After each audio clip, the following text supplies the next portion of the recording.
Virginia, and I found this little girl dying on the garbage dump.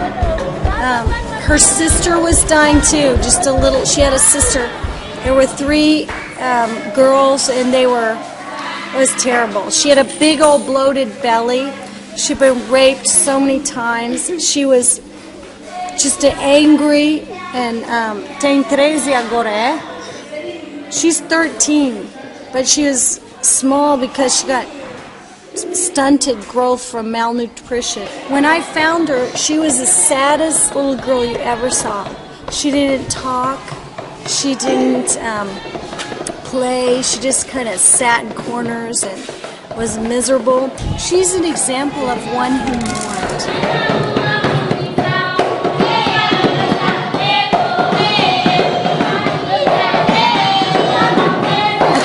Who's scavenging for garbage in the poorest country in the world, burning mounds of garbage. She's out there trying to find something to eat as a little, 6, 7-year-old. She doesn't know how old she is. She's never seen her father. Her mother's an alcoholic. She gets raped by her uncle. This kid is a picture of mourning, a picture of sadness, a picture of misery. And then the Lord just says, pick her up, take her home, love on her. Just take her home, give her a shower, put a new dress on her, hug her, kiss her, love her, be his hands extended to her. Jesus says, whatever you do the least of these, my brothers, you do unto me. This is Heidi Baker. Some say she is Mother Teresa in Africa, but to many thousands in this country, including Virginia, she is simply Mama Ida.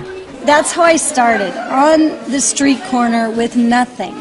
And I sat with these kids, a lot of them, the older ones have been with me 11 years. So I just picked them up dying under cardboard boxes, dying under bridges. I picked them up out of the garbage dump. I just found them dying children. And God said, take them all home. What started with caring for a handful of orphans more than a decade ago has now grown to a family of more than 3,000 children being nurtured in one of 10 bases for Iris Ministries in Mozambique and countless local churches. There are thousands of stories, and just outside these walls there are hundreds of thousands more. And I knew when he said, take them all, that he really meant take them all.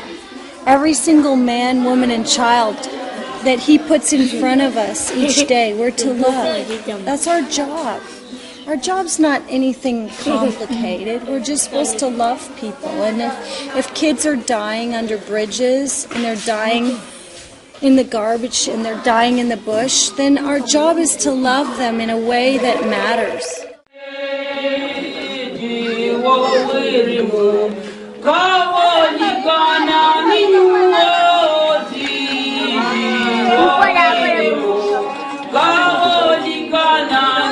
The people in Mozambique are quite accustomed to suffering. Years of civil war, horrific flooding and widespread poverty has made sure of that. Like all third world countries, it's the children who suffer the most. Half of all the children born in Mozambique die before the age of 5. I lived on the street. I didn't know God. I did everything on the street. I was robbing because I was dying from hunger. God.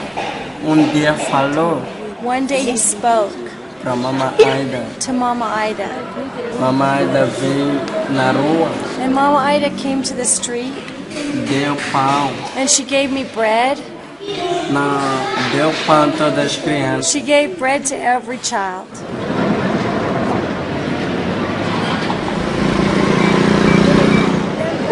And a lot of people said, well, there's this white lady and she comes here all the time with bread. Why don't you go there and meet her?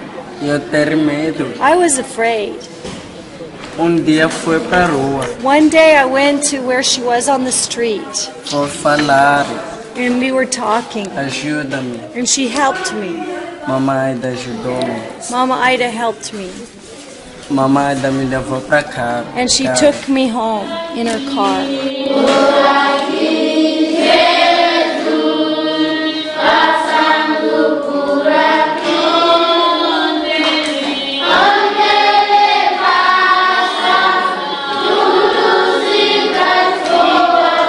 Blessed are the poor in spirit, for theirs is the kingdom of heaven. And the kingdom of heaven belongs to the children. It's that simple. It works here. He works here because they're poor in spirit. He works here because they're humble, desperate, dependent. They need God. If God doesn't show up, we're dead. I mean, we don't fundraise. We don't go around asking for stuff. If God doesn't show up, we're dead. And these kids know it, and all the thousands of pastors know it. God has to show up for us.